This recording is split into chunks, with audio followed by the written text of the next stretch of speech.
Hey, Brandon, Michael, need you guys to do me a favor and get off the shed.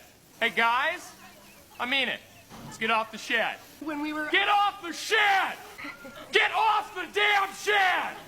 There's gonna be a meeting between your ass and the palm of my hand if you don't get off the shed. Now get off the shed! I will punch you in the face if you don't get off the shed!